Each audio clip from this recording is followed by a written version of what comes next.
அனைவருக்கும் வணக்கம். இன்றைக்கி நம்ம திருச்சி மாவட்டம் மணப்பாறை பக்கத்தில் இருக்க பெரிய குளத்துப்பட்டிக்கு மருது சேவலை கலந்துக்க போகுது. இது கிட்டத்தட்ட இந்த வருஷத்தோட 10வது வாடி, 10வது ஜல்லிக்கட்டு களத்தில் கலந்துக்கிறதுக்காக தயார் நிலையில் இப்போ காலையை ரெடி பண்ண போகிறோம். நம்ம நண்பர்கள் மருது சேவலை டீம் அங்கே இருக்காங்க, நம்ம அண்ணன் தம்பி இருக்காங்க. அவங்களோட முயற்சியில் 31வது டோக்கன் நம்ம மருது சேவலுக்கு ரெடி பண்ணியிருக்காங்க.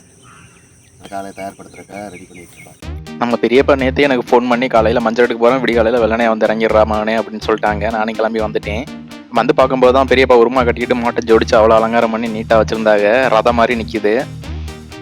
நம்ம பெரியப்பா வீட்டில் டாடா ஏசி இருக்கனால நம்ம காலையை நம்ம டாடா ஏசியில் ஏற்றிட்டு போய் இறக்கிடுறது. எங்கேயே மஞ்சட்டாக இருந்தாலும் நம்ம வண்டியில் போயிட்டு வந்துடுறது அப் அண்ட் டவுனு. வாங்க எல்லோரும் காலையை ஏற்றிட்டு வண்டியில் கிளம்புவோம்.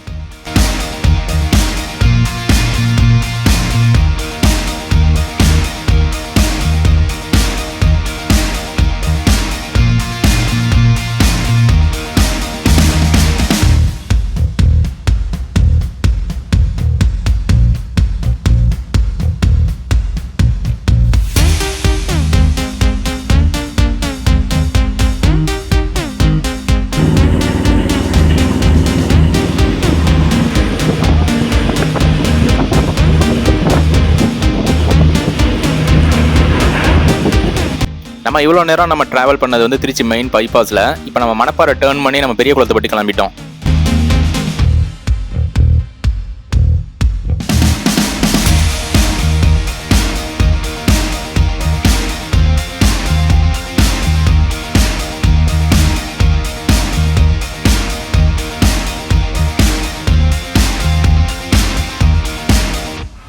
ஒவ்வொரு ஊர்லேயும் மஞ்சள் ஒவ்வொரு விதமாக நடத்துவாங்க. ஓப்பனிங்கில் நல்லா டோக்கன் வருஷ பிரகாரம் தான் விட்டுக்கிட்டு இருப்பாங்க. அதுக்கப்புறம் பார்த்தா தள்ளுவாடி போட்டுருவாங்க. அது பெரிய பிரச்சனையாக்கிறோம். ஆனால் இந்த ஊரில் எப்படி பண்ணுறாங்கன்னா எல்லாம் வருஷ பிரகாரம் தான் டோக்கன் படி தான் அனுப்பிக்கிட்டு இருக்காங்க. அது பார்க்குறதுக்கே ரொம்ப சந்தோஷமாக இருக்குது. தள்ளுவாடி போட்டாங்கன்னா இப்போது இடஞ்சல்ல மாடிக்கிட்டு ரொம்ப மாடையும் அவதிப்பட விட்டுட்டு நம்மளும் ரொம்ப கஷ்டப்பட வேண்டியது இருக்கும். ஏன்டா வந்தோமோன்னு இருக்கும். இங்கே பரவாயில்ல, நீட்டாக விட்டுக்கிட்டு இருக்காங்க. இப்போ நம்ம வந்து புறவாடியில் உள்ள பேரிகேட்டுக்குள்ளே வந்து என்ட்ரி ஆகிட்டோம். டோக்கன் வெரிஃபிகேஷன் போயிட்டு இருக்குது. எல்லாம் செக் பண்ணதுக்கப்புறம் தான் உள்ளே அலோவ் பண்ணுவாங்க. ரொம்ப ப்ராப்பராக ஸ்ட்ரிக்டாக நடந்துகிட்டு இருக்குதுங்க. இன்னும் ஒரு சில நிமிடங்களில் நம்ம வாடிவாசலில் நெருங்க போகிறோம். நம்ம மருது சேவலையை முதல் முறையாக வந்து வாடிவாசல்னு அவிழ்த்தது இந்த பெரிய குளத்துப்பட்டி ஜல்லிக்கட்டில் தான். டிஎம் ராஜாவின் மருது சேவலையை அவிழ்த்து விட்டாச்சுங்க. இந்த வந்துட்டாங்க, வாங்க பார்ப்போம்.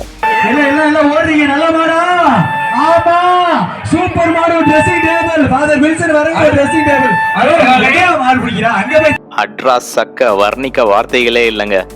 பெயரை சொன்னவனே மருது சேவலன்னு சொன்ன அடுத்த நொடியே எல்லா வீரர்களும் எங்கடா கேட்டிருக்கு, எங்கடா கம்பி இருக்குன்னு அடிச்சு பிடிச்சி ஏறி ஒளிராவாங்க. நம்ம மருது சேவலையோட என்ட்ரியை பார்த்தோன்னே வீரர்கள்லாம் தென்னை மரம் ஏற மாதிரி வளைச்சு கட்டி ஏறிக்கிட்டு இருக்கிறத பாருங்களே.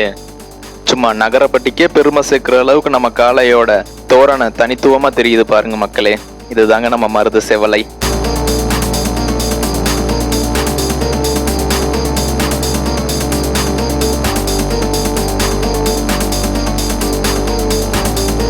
நம்ம காலை சிறப்பான முறையில் வெற்றி பெற்று எத்தனையோ ட்ரெஸ்ஸிங் டேபிள் வாங்கிட்டு வந்திருக்கு. ஆனால் இவ்வளோ உயரமாக எந்த வடியிலையும் போட்டது கிடையாது. நல்ல உயரம், நல்ல வெயிட்டு, பார்க்குறதுக்கே அவ்வளோ அழகாக இருக்குது. நல்லா பரிசாக பார்த்து போட்டிருக்காங்க. நம்ம காலையும் சிறப்பாக விளையாண்டு வந்தாங்க. மருது சேவல் அருமையான ஆட்டங்கள் மிக விரைவில் வீடியோ வரும். இன்னைக்கு சிறப்பாக வந்துச்சு மாடு. யாரும் கட்டையில் நிற்கலை. மேக்ஸிமம் மாடு பிடிச்சி ஏற்றிட்டோம். பெரிய குளத்துப்பட்டி சார்பாக நமக்கு மருது சேவலுக்கு சிறப்பாக ப்ரைஸ் வந்து அம்மனு போட்டிருக்காங்க. ஸோ சில மக்களுக்கு மிக்க நன்றி. நம்ம மருது சேவலையை பாராட்டி ஒரு ட்ரெஸ்ஸிங் டேபிள் ஒன்று, பெரிய ட்ரெஸ்ஸிங் டேபிள் ஒன்று போட்டிருக்காங்க. மிக்க நன்றி. இறுதியாக வாடிவாசலில் ப்ரைஸ் வாங்கிட்டு வெளியே வந்துட்டாங்க. நம்ம காலை வந்தோன்னே நம்ம நாங்கள் இருத்தி வண்டியில் ஏற்றியாச்சு, எங்கேயும் ஓடலை வைக்கல. உங்களுக்கு நம்ம வீடியோ பிடிச்சிருந்தா லைக் அண்ட் சப்ஸ்கிரைப் பண்ணுங்கள். நன்றி, வணக்கம் மக்களே.